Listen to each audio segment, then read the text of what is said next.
हर हर महादेव, जय भोलेनाथ। नमस्कार, मैं साधना पांडे मार्गदर्शन पे आपका स्वागत करती हूँ। तो आइए दोस्तों, आज जन्माष्टमी की पूजा विधि बिल्कुल सरल तरीके से बता रही हूँ। घर में लड्डू गोपाल जी हैं तो भी और नहीं है तो भी आप आराम से पूजा कर सकते हैं।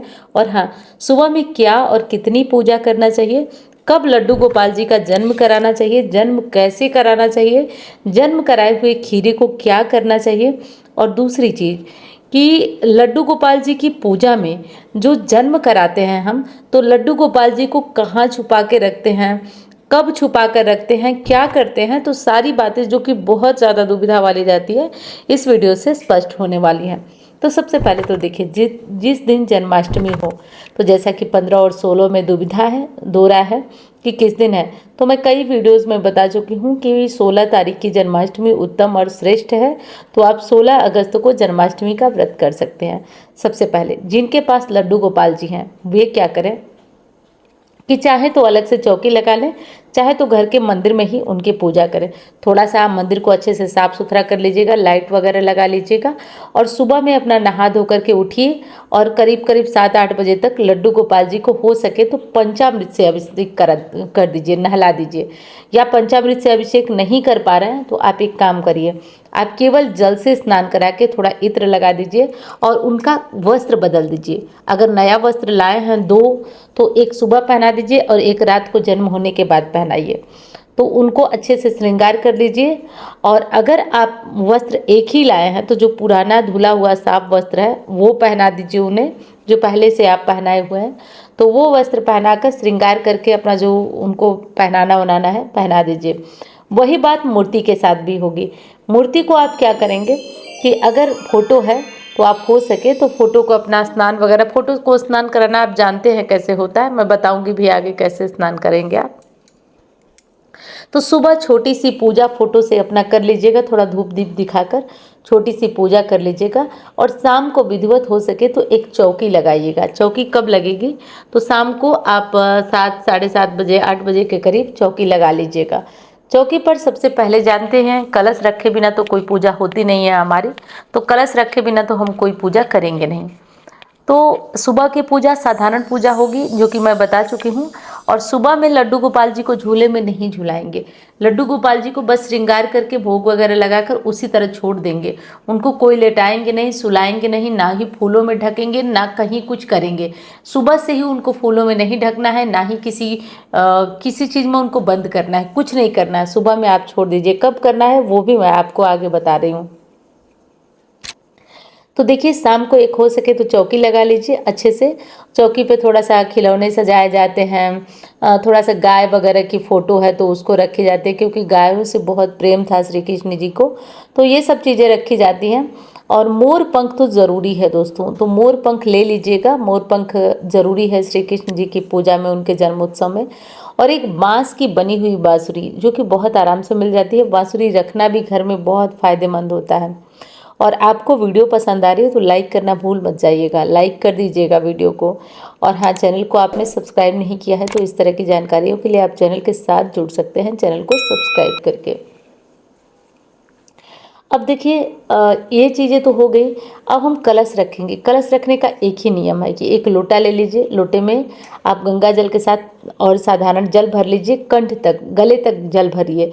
और उसमें लोटे में आप कलावा उसके गर्दन में लपेट दीजिए। और हाँ देखिए, कलावा तो आप लपेट ही देंगे, लोटे में आप सिक्का, सुपारी और फूल, अक्षत ये सब डालेंगे। वो मैं डाल के आपको दिखा रही हूँ। पहले तो कलावा लपेट दीजिए कलश के गले में, कलश के गले में। और हाँ, कलश रखना ज़रूरी है। कुछ लोग बोलेंगे कलश रखें या नहीं, तो कलश रखना ज़रूरी है। और कब रखना ज़रूरी है, तो शाम की पूजा में ही। पंच पल्लव या अशोक का पल्लव या आम का पल्लव, कोई भी पल्लव ले लीजिए और कलश में डाल दीजिए।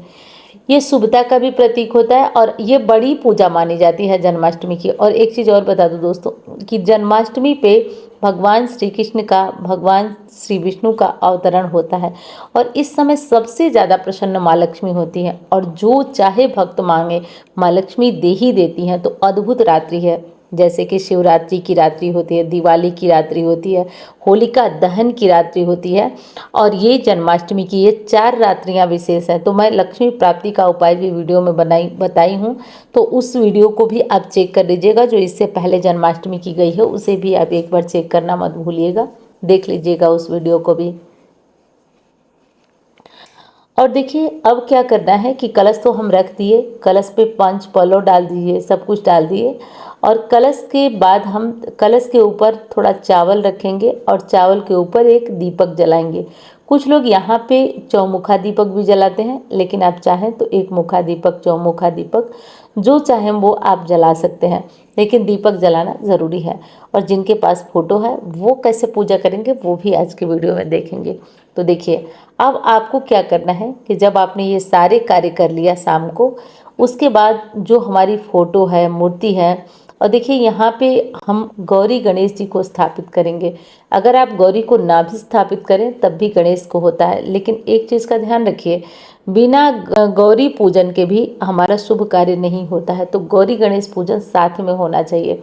कुछ लोग केवल गणेश जी को बैठा के पूजन कर लेते हैं, कर सकते हैं, लेकिन शास्त्रोक्त तो यही है कि गौरी गणेश दोनों का साथ में पूजन होना चाहिए।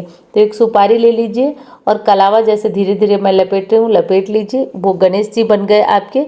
आप चाहें तो मूर्ति भी गणेश जी की रख सकते हैं, आप चाहें तो जैसे भी आप गणेश जी की प्रतिमा, फोटो, मूर्ति रखना चाहें तो रख सकते हैं। देखिए यहाँ पे मैं गणेश जी और दूसरे जो सुपारी होगा उससे मैं गौरी जी बना दूंगी और पान के पत्ते पर उन्हें विराजमान कर दूंगी। शायद ये छोटे में है तो आपको दिख ना रहा हो, तो पान के पत्ते पर उन्हें मैं विराजमान कर दूंगी। तो गौरी गणेश जरूरी है। जैसा कि कोई भी शुभ कार्य हम करते हैं, मांगलिक कार्य करते हैं, तो बिना गजबदन गणेश जी को याद किए नहीं करते हैं। तो उन्हें ज़रूर याद कर लीजिएगा, उन्हें ज़रूर बिठा लीजिएगा।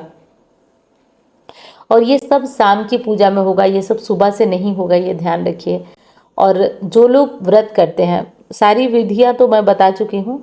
जो लोग व्रत करते हैं वो फलाहारी भी व्रत कर सकते हैं, सेंधा नमक चाहे तो सेंधा नमक लेकर भी व्रत कर सकते हैं। और एक वीडियो मैं बहुत पहले बनाई थी कि जो व्रत नहीं करते हैं, बिना व्रत भी ये काम करें।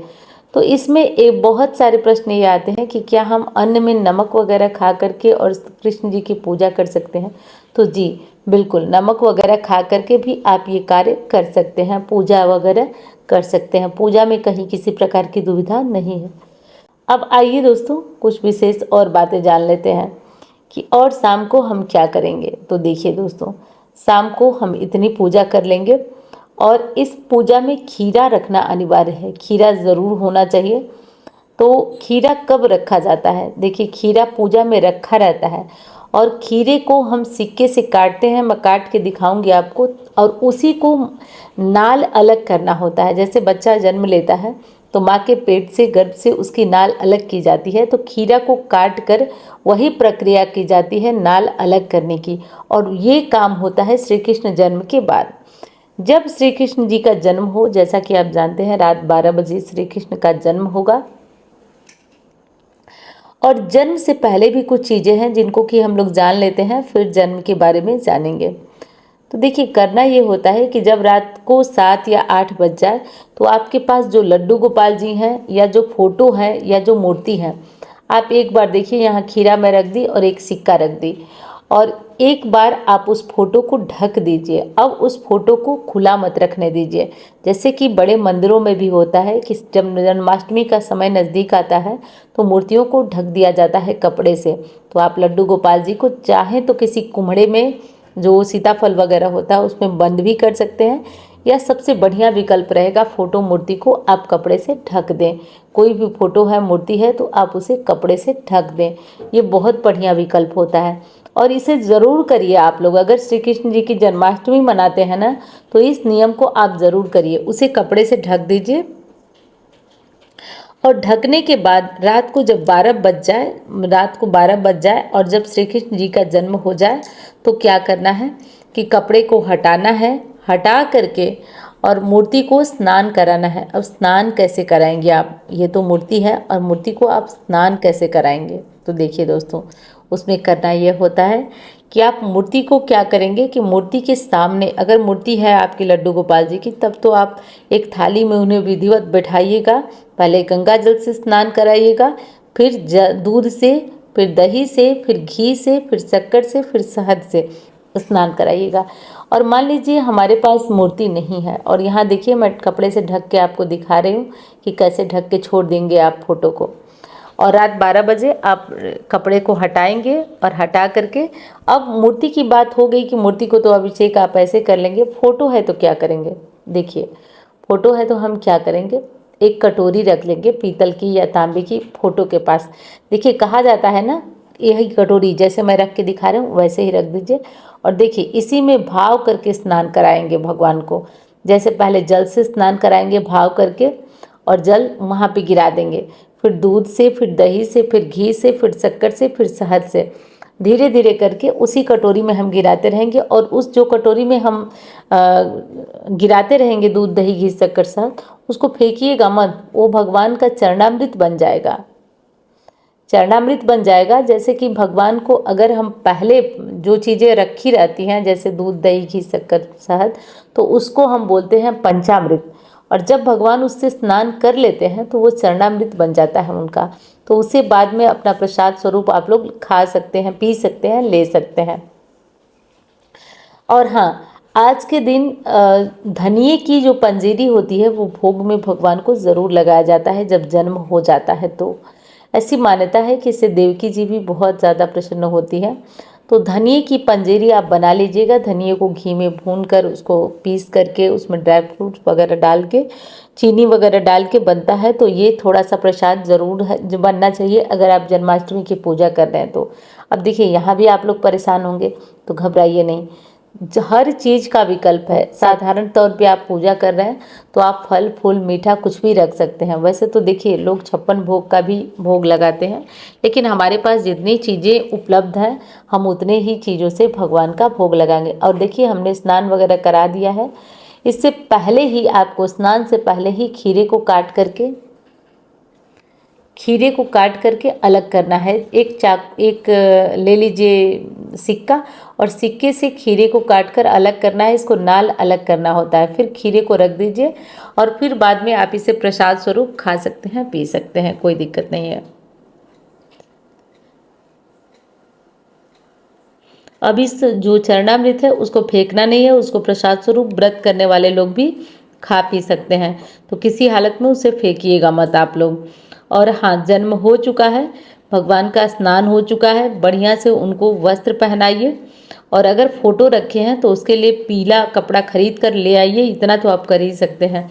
और इससे करिए, और पीले कपड़े पर इत्र लगाइए। इत्र जैसे मैं लगा रही हूँ वैसे भगवान को इत्र समर्पित करिए। इत्र समर्पित करके भगवान को, अगर कपड़ा नहीं लाए हैं तो कलावे में इत्र लगाकर भगवान को वो ही पहना दीजिए। पीला चंदन से भगवान का श्रृंगार करिए। और इस टाइम पे अब आपको भगवान को झूलाना है झूला। जब आप भोग वगैरह सब कुछ लगा चुके तो भगवान को लगाइए, आप झूलाइए झूला। देखिए आप बना भी सकते हैं, आप खरीद के भी ला सकते हैं। तो हो सके तो आप झूला ले लीजिए और भगवान को थोड़ी देर तक सोहर गाइए, कोई भी गीत गाइए, गाना गाइए, भजन गाइए, और भगवान को ये झूले पे झुलाइए। उसके बाद जब आधे 1 घंटे हो जाए और आपको लग रहा है कि आपका भजन कीर्तन पूरा हो गया, अब आप सोने जाने वाले हैं, तो आप क्या करिए। अच्छा देखिए, पारण कब करना है वो भी मैं वीडियो में बता चुकी हूँ, तो उस वीडियो को चेक कर लीजिएगा। पारण में क्या खाना है, कौन सी गलती नहीं करना है, वो भी बता चुकी हूँ।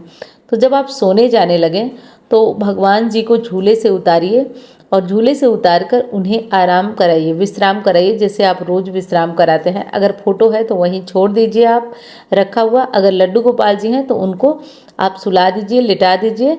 उसके बाद आप जाइए अपने घर में आराम कीजिए। इस तरीके से करके सुबह से रात तक की दिनचर्या मैं बता दी। मुझे नहीं लगता है कि कोई भी चीज़ छूटी हुई होगी। अंत में हम भगवान की आरती कर लेंगे, सोते जाने से पहले आरती कर लेंगे। आरती करके भगवान का ध्यान कर लेंगे, और जन्माष्टमी की हमारी पूरी पूजा जो सरल विधि से थी वो पूर्ण हुई।